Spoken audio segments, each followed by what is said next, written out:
पूर्व चेयरमैन पवन चौहान ने अपने कार्यालय में कराई गई विकास योजना का किया उल्लेख।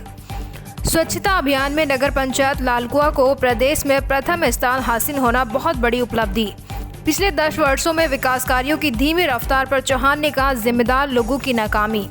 लालकुआ पूर्व चेयरमैन और चेयरमैन पद के दमदार प्रत्याशी पवन चौहान ने कहा कि नगर पंचायत का सीमा विस्तारीकरण कराने की बात को लेकर वे अपने स्टैंड पर अब भी कायम है और नगर पंचायत का सीमा विस्तारीकरण कर आसपास के क्षेत्रों को भी विकास योजना का लाभ दिलाना उनकी प्राथमिकता है।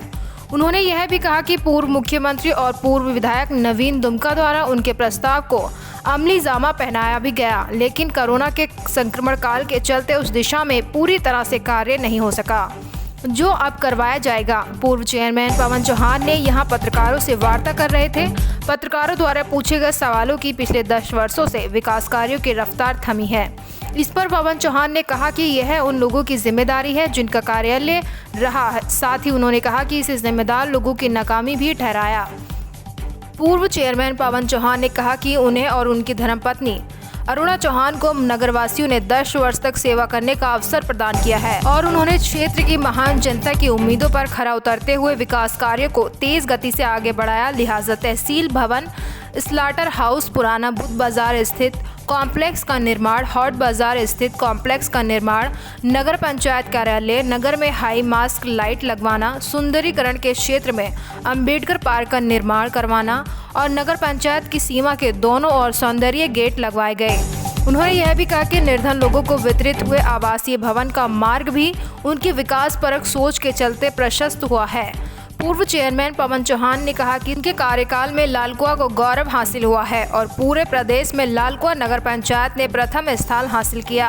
उन्होंने कहा कि नगर में स्वीकृत जिम के लिए भी शीघ्र ही सांसद महोदय से धनराशि रिलीज कराने का अनुरोध करेंगे। उन्होंने कहा कि वे नगर पंचायत के प्रबल दावेदार हैं और जनता के भी।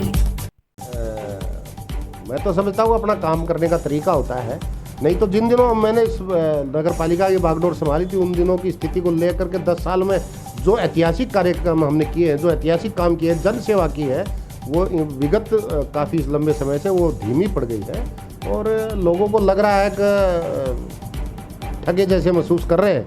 और पुनः जो आवश्यकता है, क्योंकि इस नगर पंचायत को हमने पहला दर्जा, प्रथम दर्जा उत्तराखंड में दिलाया था सफाई व्यवस्था को लेकर के, अन्य कार्यों को लेकर के। हमने ऐतिहासिक नगर पालिका का दफ्तर बनाया, हमने ऐतिहासिक हाई मास्क लाइट लगाया, हमने वो स्लॉटर हाउस बनाया है, हमने बारात घर बनाया है, हमने अन्य ऐसे हमने शासनादेश कराए थे बहुत चीज़ों के लिए जो ठंडे बस्ते में उस दिनों के हमारे बाद पड़े हैं। 100 कमरों का आवास 100 लोगों के लिए हमने गरीबों के लिए बनाए थे। उनका पहले तो बांटने में ही बड़ी विवाद पैदा हो गया। दूसरा हमारे रहते श्रीमती अरुणा चौहान के रहते 90% उनमें कार्य हो चुका था पूर्ण, वो बहुत पहले बंटने चाहिए थे। ये भी उनके साथ अन्याय हुआ है। वो कहीं ना कहीं वो खंडहर के रूप में बदल गई थी वो बिल्डिंग, तो ये बहुत अच्छी बात नहीं है। ये कहीं ना कहीं जनता का नुकसान है।